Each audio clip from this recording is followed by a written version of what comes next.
Sure, the original members in the first class are amazing and iconic, but the second, all different, all new, giant-sized X-Men team might be the most popular lineup ever assembled of mutants, and today we're recasting them. If I was a betting man, I would say that this most likely will be that first class in the MCU, mixed in with some Cyclops and maybe some Jean Grey, but it's more diverse and more interesting than that original lineup. Now, it is important to note, much like the first episode, we are recasting for the MCU, which means staying away from any actors who have been previously cast in the universe. As well, I'm trying to cast actors who don't really have a superhero credit under their belt, so we can really attach their character to that face. So we're recasting 1975's drastic change to the lineup. Not only did it revamp the team completely, but it introduced us to some of the most iconic and beloved characters in comics in general.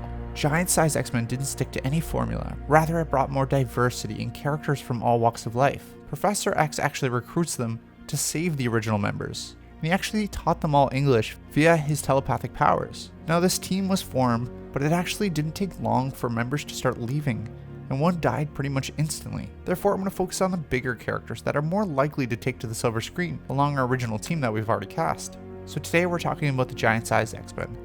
Colossus, Nightcrawler, Storm, Banshee, and Wolverine. So let's recast the X-Men.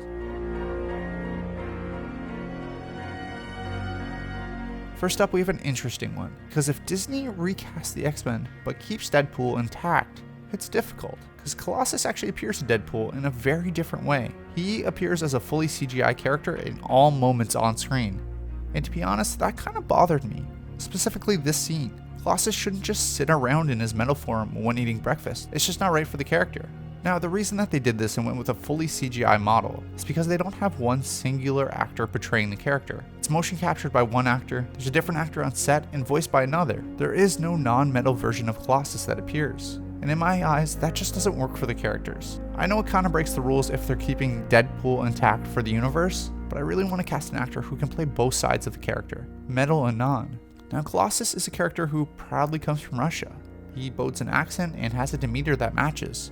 Although he is that massive and dominating man, he can be soft at times. Now, I went with really the only choice for this role in my eyes, and that's Florian Matanu. He is most notably from Creed 2 and hasn't been in a lot of films. But in Creed 2, playing the son of Ivan Drago, he really shines on screen. He has that dominating stature and obviously can play that mean and menacing on screen. He has the accent, and if you actually look at his interviews, he's actually very down-to-earth, soft-spoken, and actually has a quieter side. You basically said it. I had to lose weight and Mike had to come up, in order to make it as realistic as possible. I mean, he's still smaller than me, but... This really is in line with that non-metallic form of Colossus I'm looking for.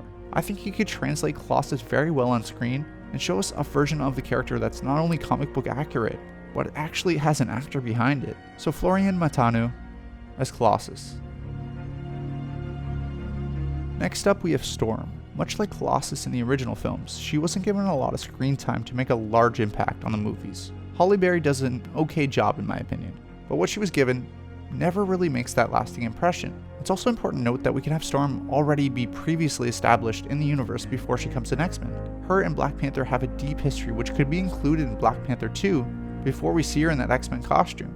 Now, I want a dominating force on screen, someone who could take control and has that presence. I think it was really lacking in the last casting of Storm. She really doesn't have that presence and that demanding force. She's someone who needs to be heard.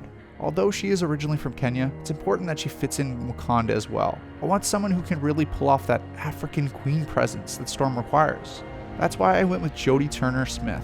Now, she's not very recognizable by her name yet, but she spent a lot of time as a model, but it was after watching Queen and Slim that there's no question in my mind she could pull off Storm. She doesn't do a big performance in the movie, but she really has a backbone, and she stands for something. My uncle used to take me horseback riding when I was a kid. Really? He told me nothing scares a white man more than seeing a black man on a horse. Why? Because they have to look up at him. I think she'd give a grounded performance to Storm, but something that holds weight. She has that stature, and more importantly, I think she has the acting ability. So Jodie Turner-Smith as Storm. Next up, we have Nightcrawler. He's a fan favorite, and he's one of the few mutants I feel like was nailed in the movies. I keep on talking about miscasts, but I love how they handled Nightcrawler in X2. His calmness, his depth with the performance. It didn't need to be as flashy to fit in that universe. I love Alan Cummings as well. He did amazing in the role. As for Cody Smith-McPhee, I never really saw him in this character. He just kind of looked like the character, and that's why they cast him. The look is important, don't get me wrong. But more important, and you can see this in the case of Alan Cummings, is that acting skill and the physicality to bring to the role. Cody was pretty much cast just for that look. Now Nightcrawler's actually a little bit shorter in the comics. He's only 5'9", and he has a rather slim build. He is a circus performer, so he does have that flair in his movement. He is Catholic, although I don't think that really needs to be highlighted since we saw so much of it inside of X2, but it's important that he is German and has that accent. All these things considered, I think there's one perfect actor for this role: his flair, his screen presence, even his look. Rami Malek would be really interesting. He does have an interesting look, and I think it would lend itself to more of a haunting take on Nightcrawler. But he's an actor who's very aware of his movement and his rhythm in the performance. He is perfectly 5'9", and has that slender build, and I think he'd really wear that makeup well. Now say what you want about Bohemian Rhapsody as a movie, but Rami kills it in that movie. He's amazing in it. He takes on that physicality of Freddie Mercury. He spends time getting his voice down. That's why I think he would have no problem with his German accent, and he also has a natural raspiness that would work well for Kurt as well. I understand what it's like to be different.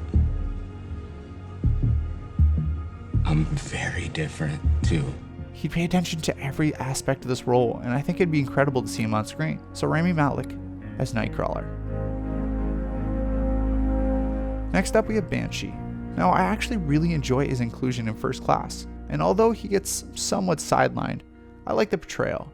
And because of this, I'm actually looking more towards this kind of style of performance than what's in the comics. I like this different version of it. Although I do like his unassuming nature that's in First Class, I kind of want to lean into that Irish upbringing. My clear choice is Domhnall Gleeson. He has that energy I'm going for, that same goofy nature. He's down to earth. He'd be that audience surrogate with a team with so many big personalities. I think we need a grounded character, and I think Domhnall Gleeson would be really great at that, all while bringing his classic awkward charm that we've seen in movies before. I'm specifically looking at About Time and more of his comedies than Star Wars. I'm not wearing these heels. I look like a prostitute. Well, not high heels then. Yeah, but then we have the short legs problem. Okay, well, do you want to look like a prostitute or a dwarf? But he really has that demeanor that really makes me laugh and just want to follow his journey. So Domhnall Gleeson as Banshee. Lastly, we have the character you've been waiting for, Wolverine. Now, without talking for 10 minutes about what the character needs to be, you probably already know. And the clear choice is Tom Hardy. But I'm not going to cast him, because one, he's already played so many comic book characters, and he's actually Venom, and they're talking about bringing him to the MCU anyways. And two, because we've already seen this casting before time and time again, it's kind of getting boring. Don't get me wrong, I think he would kill the role, and he is my first choice to play the character. So let's have some fun, and let's take a look at the next actor who could take on this iconic role. A couple people have mentioned, and I really see it, Karl Urban working. Unfortunately, he's already in the MCU, so he's off the table. Taron Egerton and Daniel Radcliffe are too boyish for me. They're not grisly enough. That's why Tom Hardy's really the only big name I could see working. So let's break down exactly what Wolverine should be, and cast someone who's unknown for the part. Now, what makes a perfect Wolverine? First off, he needs to be shorter. I don't want a 5'3" Wolverine like in the comics. I think that would be rather laughable to see on screen. Rather, I want to see someone around 5'6", 5'7", someone who's shorter than the rest of the team and really has that fireball energy, without it being too distracting and him being the size of Edna Mode. As for his build, I want a very, very burly man. Not ripped, but thick. More of a strongman competition look. I want it to look more animalistic. Have that hair on his chest and shoulders. It's also important that the actor needs to look worn and has seen battle. That's my main reason that I didn't want to cast the boys I talked about earlier. He needs to look around 45 in that grisly nature. He needs to look like he's been in war. And he's not a poster boy. He doesn't need to be a pretty face. He should be that warrior. Now the voice and the presence obviously need to be rough as well. That raspy voice and that low octave. And an actor that looks more like a UFC fighter and is out for blood and vengeance. Now, with all these things considered, there's one actor I found that kind of meets every description that I've listed.